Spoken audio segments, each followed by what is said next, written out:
establece las medidas que luego los países fueron desarrollando en sus distintas legislaciones internas.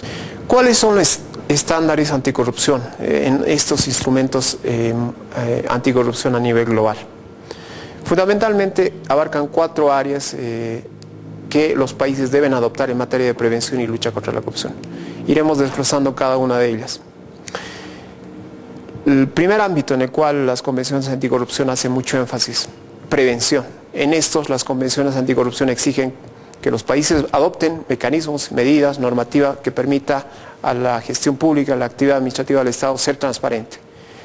Adoptar también mecanismos de acceso a la información pública, sobre todo y fundamentalmente en el ámbito de contrataciones públicas. Por otro lado, ética pública, rendición pública de cuentas, involucrar a la sociedad civil en las políticas de prevención y lucha contra la corrupción. Ese es el primer ámbito. El segundo ámbito, penalización. En este ámbito, ¿qué es lo que las convenciones internacionales exigen? Que fundamentalmente se penalicen delitos y conductas de corrupción. Las convenciones establecen un catálogo de delitos bajo los cuales deben ser penalizados, incorporados en los códigos penales de cada país. Por otro lado, establecen medidas que permitan prevenir y sancionar el lavado de producto de esos delitos, es decir, corrupción. Asimismo, exigen estas convenciones que se adopten medidas específicas para penalizar la corrupción, con fiscales, jueces y entidades que coadyuven en la investigación y procesamiento o juzgamiento de casos de corrupción. El tercer ámbito, y esa es una novedad, una innovación introducida por la Convención de Naciones Unidas, es el ámbito de recuperación de activos. Cuando una persona comete un delito de corrupción, generalmente el Estado tiende a recluir, llevar a la cárcel al corrupto, pero muchas veces se deja de lado el producto del delito, es decir, aquellos fondos, aquellos dineros que el corrupto sustrajo indebidamente o ilegalmente de los fondos públicos. En ese sentido, la Convención de Naciones Unidas permite que los países adopten mecanismos que permitan recuperar esos activos en beneficio de la sociedad y el propio Estado, para que esto pueda ser invertido en la provisión de servicios públicos básicos, etc. Y un último ámbito en el cual las convenciones internacionales anticorrupción también hacen mucho énfasis: la cooperación internacional. Gran parte de los hechos de corrupción o el producto de los hechos de corrupción son trasladados al extranjero. Entonces, ¿qué hacer? Los países deben adoptar medidas normativas que permita que un país pueda repatriar fondos, bienes que los corruptos han trasladado al extranjero, con el fin, obviamente, de evitar la aplicación de la justicia. Ahora iremos hablando, y eso es lo más importante, a nivel interamericano y a nivel Naciones Unidas, cuáles son los instrumentos estos que ha ido desarrollando la normativa internacional. La convención regional más importante, de la cual Bolivia es parte desde el año 97, es la Convención Interamericana contra la Corrupción. Es el primer instrumento a nivel interamericano y a nivel global que fue aprobado por un organismo de carácter regional, la OEA. El año 96 se negoció y fue aprobado y está vigente desde esa fecha. Bolivia ratificó mediante la ley 1743, el 17 de enero del año 97, esta convención internacional. Esta convención, a diferencia de la de las Naciones Unidas, que es mucho más adelantada y desarrollada, solo contempla 3 áreas de las medidas estándares globales que mencioné anteriormente. Es decir, abarca prevención, penalización o represión y cooperación internacional. Ahora hablemos de la Convención de Naciones Unidas contra la Corrupción, que es la convención universal más importante en materia anticorrupción y de la cual Bolivia también es parte.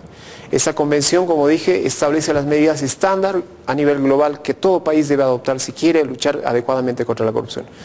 Y repito, son 4 áreas que esta convención contempla: prevención, penalización o represión de la corrupción, recuperación de activos o bienes y cooperación internacional.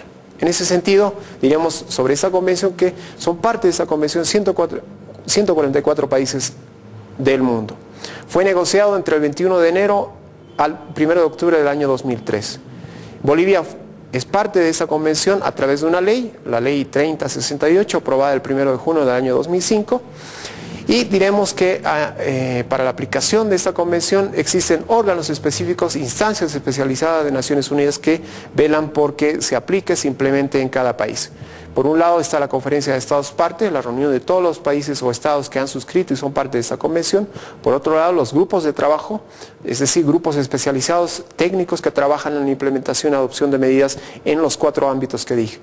Estos grupos específicos de trabajo son sobre prevención, asistencia técnica e implementación. Por último, un órgano específico que permite velar por la aplicación de esta convención y sus medidas es la Secretaría Técnica.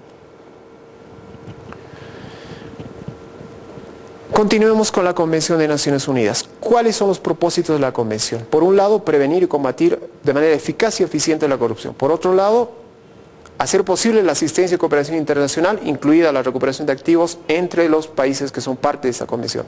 Por último, esta convención permite o exige que los países adopten medidas que permitan la integridad en la administración o en la función pública, la obligación de rendir cuentas, una debida gestión de los asuntos públicos y los bienes públicos.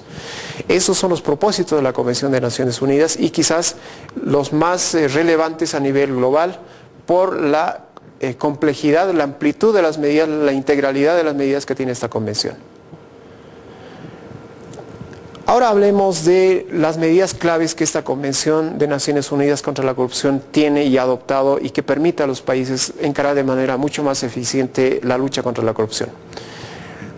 En los 4 ámbitos que señalé anteriormente, es decir, prevención, penalización, recuperación de activos y cooperación internacional, deben resaltarse a nivel de esta convención medidas claves, medidas muy específicas que han permitido y permiten que los países puedan luchar de manera efectiva contra la corrupción. Iremos desglosando cada una de ellas. Por ejemplo, ¿qué es lo que exige la Convención de Naciones Unidas? Que un país tenga y cuente con un órgano de prevención específico, independiente, con presupuesto suficiente y personal suficiente para encarar el diseño y la ejecución de políticas en materia de prevención y transparencia en la gestión pública. Por otro lado, en el ámbito de represión, esta convención exige también que un país pueda establecer un órgano especializado de lucha contra la corrupción, que pueda investigar y en su caso juzgar o procesar los actos de corrupción. En el país, en este sentido, hay 2 modelos básicos que los países han adoptado. Por un lado, órganos específicos que solo están encargados de prevenir o diseñar o ejecutar políticas en el ámbito de prevención. Pero en algunos otros países como Hong Kong, por ejemplo, que tiene una comisión específica, una comisión independiente contra la corrupción, así se llama, ha adoptado un modelo que conjuga un rol tanto preventivo como un rol de investigación y penalización de la corrupción. Esos son los modelos que a nivel global en el ámbito de entidades especializadas que puedan encarar la lucha contra la corrupción han ido desarrollándose a nivel global. Otra medida clave que la Convención de Naciones Unidas ha adoptado e incorporado en la legislación internacional es la tipificación, la adopción de una conducta como tipo penal del enriquecimiento ilícito. La corrupción se comete y la corrupción es difícil de probar en la etapa, sobre todo en la fase de investigación y procesamiento. Ante esa dificultad, ¿qué es lo que hizo Naciones Unidas? Adoptar un nuevo tipo penal, un nuevo delito, y este es el enriquecimiento ilícito. El enriquecimiento ilícito permite superar la dificultad en la obtención de prueba para probar un delito de corrupción. En ese sentido, el enriquecimiento ilícito, al ser incorporado, permite que la policía, el Ministerio Público y los jueces de un país puedan de manera indirecta luchar contra la corrupción y los delitos de corrupción en particular, aquellos que implican la defraudación, el robo de fondos públicos sobre todo. Otra medida sustancial que contempla la Convención de Naciones Unidas es la siguiente: el decomiso sin condena, lo que se llama técnicamente extinción de dominio.